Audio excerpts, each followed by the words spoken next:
Alors le programme aujourd'hui, c'était initialement prévu partir sur le glacier du Géant, tourner derrière sur le Cercle du Maudit, remonter au col d'Entrèves, redescendre, remonter au col du Flambeau et redescendre vers la Noire, peut-être.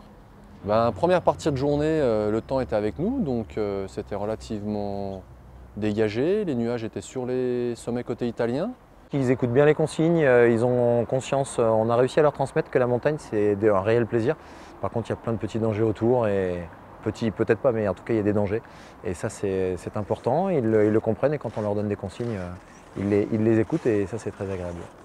Alors au début bien, parce qu'on a eu du beau temps, et puis au fur et à mesure ça s'est couvert, donc voilà, c'est pareil, on a pu progresser aussi dans le brouillard, et puis voilà, donc on a pu voir toutes les évolutions de temps.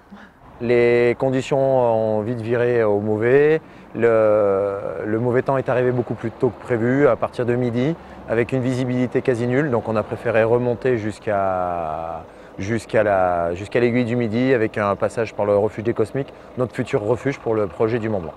La décision est très rapide, très rapide. En 2-3 secondes, on se met d'accord et tu y vas, non j'y vais pas, moi non plus j'y vais pas, donc on fait ça, c'était bon, ça marche et c'est parti.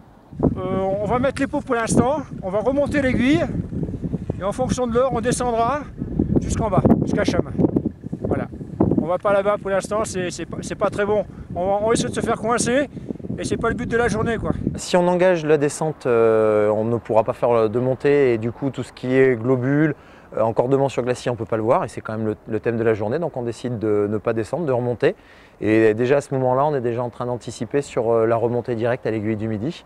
On espère que ça va se redécouvrir, mais au vu de la météo, ça ne le fait pas, et on y avait déjà pensé un peu avant.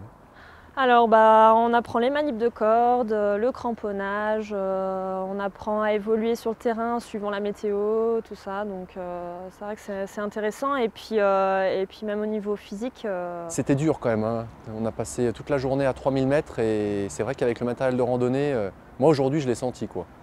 On sentait que c'était plus physique que la normale, et puis c'est vrai que quand le vent, la neige s'en est mêlé, alors là c'était un petit peu dur, quoi. La remontée à l'aiguille du Midi, on l'a fait. Mais voilà, quoi, c'était physique, on peut le dire. Ils sont aperçus qu'être au-dessus de 3000 mètres d'altitude, faire de la randonnée, même si on n'a pas fait grand-chose, on est resté à 6-7 heures quasiment au-dessus de 3000, de remonter cette arête, l'arête de l'aiguille du Midi, même les alpinistes les plus chevronneux vous diront que de temps en temps, ils prennent un gros coup de taffut dedans, parce que c'est difficile, c'est raide. On a déjà passé la journée à 3000, et le fait de remonter, on n'a plus qu'une envie, c'est redescendre. Donc oui, on a senti aujourd'hui certains aller un peu plus loin que d'habitude dans leurs limites, et c'était très bien.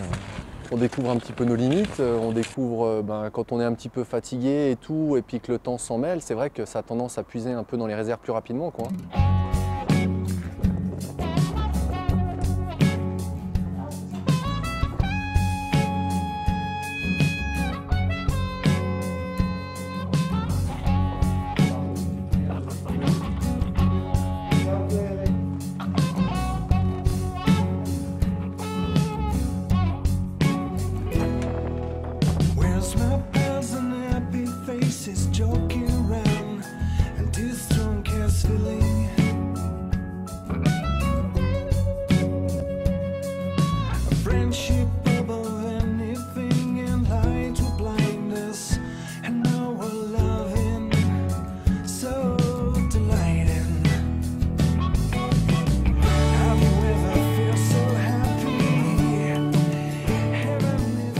On va retourner en altitude, en haute montagne, qu'il fasse beau, qu'il fasse mauvais, on a toujours un plan B ou un plan C.